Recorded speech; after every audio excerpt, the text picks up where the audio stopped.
আমাদের সেনাবাহিনী এবং ভারতবর্ষের সরকার প্রধানমন্ত্রী যে সিদ্ধান্ত নেবেন, আমরা ভারতবাসী হিসেবে সবাই এটা থাকবো, সমর্থন করবো, দায়িত্ব পালন করবো। তা আলাদা করে বলার কাজ আমাদের নয়।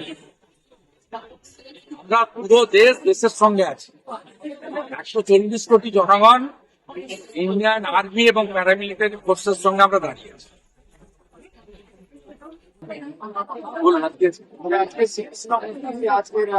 দেখুন, এই গীতা মন্দিরের শতাব্দী প্রাচীন ঐতিহ্য রয়েছে। এই গীতা মন্দিরে পঞ্চকোটি বৃক্ষ রয়েছে। এখানে অনেক অতীত দিনের ইতিহাস আছে। নন্দীগ্রামের ইতিহাস যারা লিখেছেন, সেই ইতিহাসের বইতে ছত্রে ছত্রে গীতা মন্দিরের কথা উল্লেখ আছে। এটা একটু এখানে সনাতনী প্রক্রিয়া অনুযায়ী নিত্য পূজা বা এসব হতো। তো আমি 21 সালের পরে এসে এখানে জগদ্ধাত্রী পূজা হয়। আমি জগদ্ধাত্রী পূজায় এসে দেখলাম জানকীনাথ মন্দির সেজে উঠছে, রেয়াপাড়া সিদ্ধিনাথপুর মন্দির সেজে উঠছে, সিংহবাহিনী মন্দির সেজে উঠছে, বিভিন্ন জায়গায় হরিপুর, দাউদপুর, মহেশপুর, গোকুলনগর নানা সনাতনী প্রতিষ্ঠান সেজে উঠছে। এমনকি পুরুষোত্তমপুরের মঠও বিরাট জায়গা জুড়ে বাগান, পুকুর, প্রার্থনা কক্ষ, ঠাকুরের ঘর সব সেজে উঠছে চারিদিকে। আমার সব জায়গায় যাওয়া আছে। নতুন নতুন অনেক মন্দির এই পূজা মন্দির অবহেলিত থাকবে কেন? এখানে কিছু গ্রামের বসিয়ার মানুষ তারা ধরে রেখেছে। কিন্তু এখন আপনারা জানেন যে সকলের আর্থিক সংকট আছে, দাতার সংখ্যা কম এবং যে সামান্য দান পাওয়া যাবে তা দিয়ে কিছু হবে না।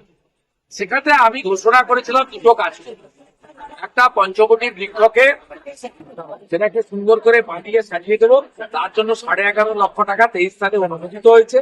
কিন্তু ইনারা কাগজপত্র দিতে পারেননি বলে রবীন্দ্রনাথ খানিকটা অসুস্থ ছিলেন। এই কাজটা আটকে আছে, সেটা কাগজ দিলে টেন্ডার হয়ে যাবে, কাজ হয়ে যাবে।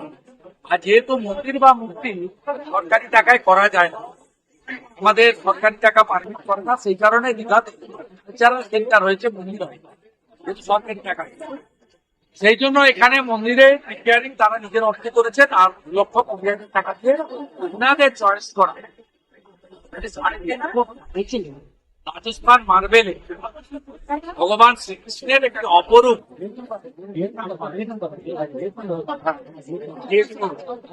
বিদেশি পাথর দিয়ে তারা ছিলেছে রাজস্থানের শিল্পীরা বানিয়েছে।